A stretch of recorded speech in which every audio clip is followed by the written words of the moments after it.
Okay, today we're in a sand trap.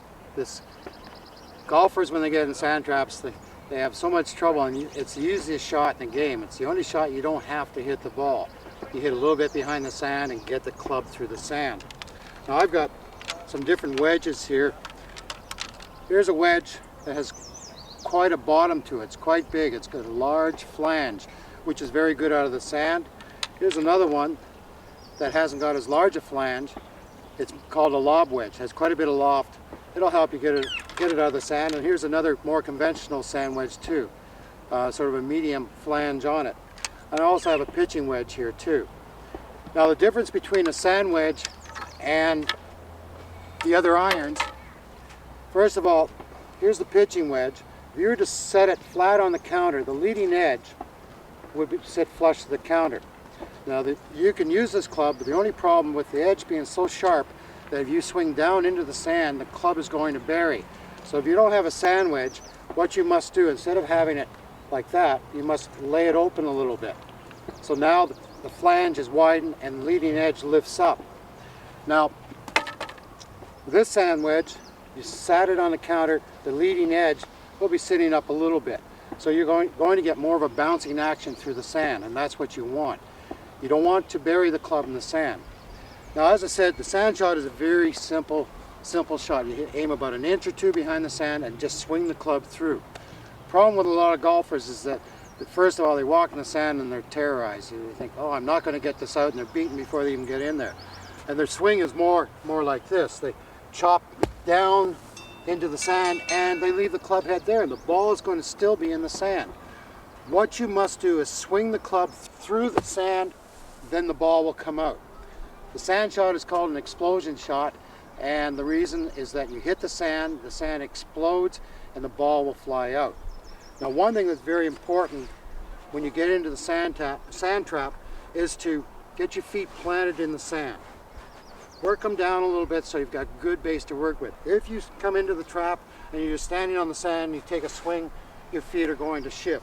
So you must work your feet down in the sand so you have a good base to work with. Now, as I said, it's very important that you swing the club through.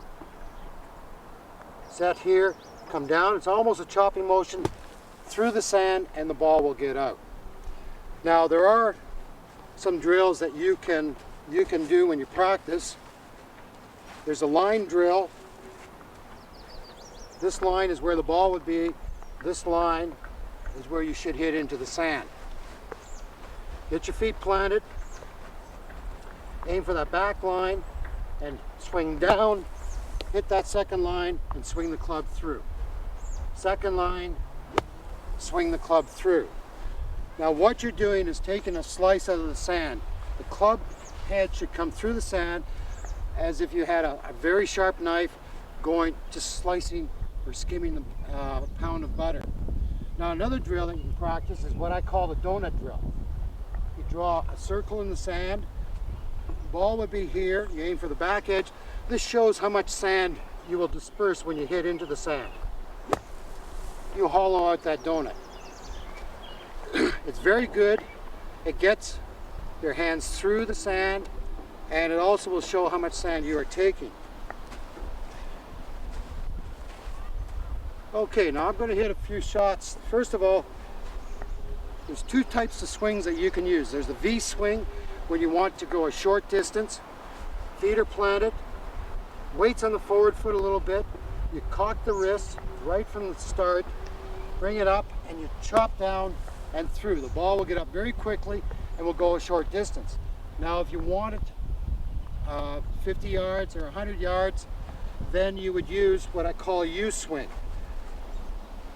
Instead of cocking the wrist early here, you swing the club back, and then you move down into the sand, take a thin layer, and you will get the distance you want.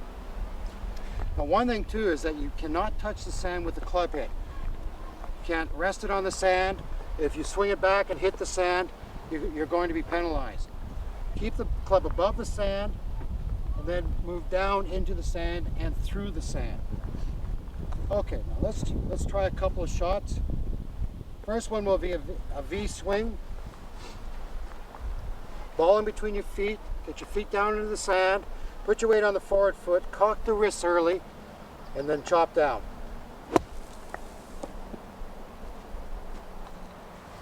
This is for a short distance. The flag is, let's say, 5 yards away from you or 10 yards.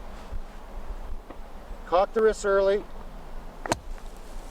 Get through the sand. Now, if you want it more distance, okay, we'll use the same club. Use the U-swing. Swing the club back, and then move down into the sand so you can get the distance you require. And swing it through. Feet planted in the sand. Swing it back, and then down and through the sand. Let's try a different club. It's a pitching wedge. Feet planted in the sand. Open the face just slightly. Oop, a little too much sand that time.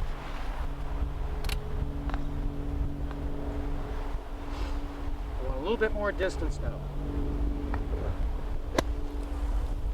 It's better. Now, there's a shot that you will encounter, and it's called a fried egg line.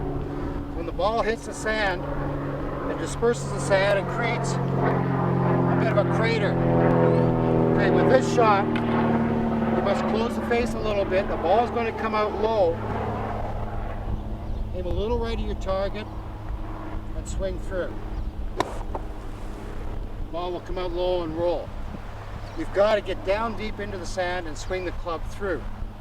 Now, for example, if you don't always have to keep going towards your target. If the flag is there and the ball, let's say right in here, take the safest route. Knock it out this way or knock it out this way and then chip it onto the green. This shot can be very difficult for a lot of golfers. I think I can get it out. But take the safest route. I'm sure I can get this out. There. As I said, take the safest route. Another thing too, if you have an unusual lie, uphill, downhill, you don't have to keep going towards your target. Knock it back. Then chip it, pitch it over the trap and get it towards your target. Now, as I said, it's a very simple drill, very simple shot, excuse me. Make sure you get that club through the ball and get it out. My objective is to get it as close to the hole as I possibly can. Your objective, unless you practice this an awful lot, is just to get it back in play. Get it back on the green portion so you can chip it up close to the hole and hopefully salvage your score. Keep the head steady, aim an inch behind the ball and swing the club through. Okay, now one thing about the sand trap, let's say you come in and there's someone left a cigarette package there, and your ball is like so. The only thing you can move is a man-made object. I can remove that cigarette package, but I can't remove those pine cones. I've got to execute the shot. Forget those cones are there. Aim for that inch and swing through. That's it for today. Thank you.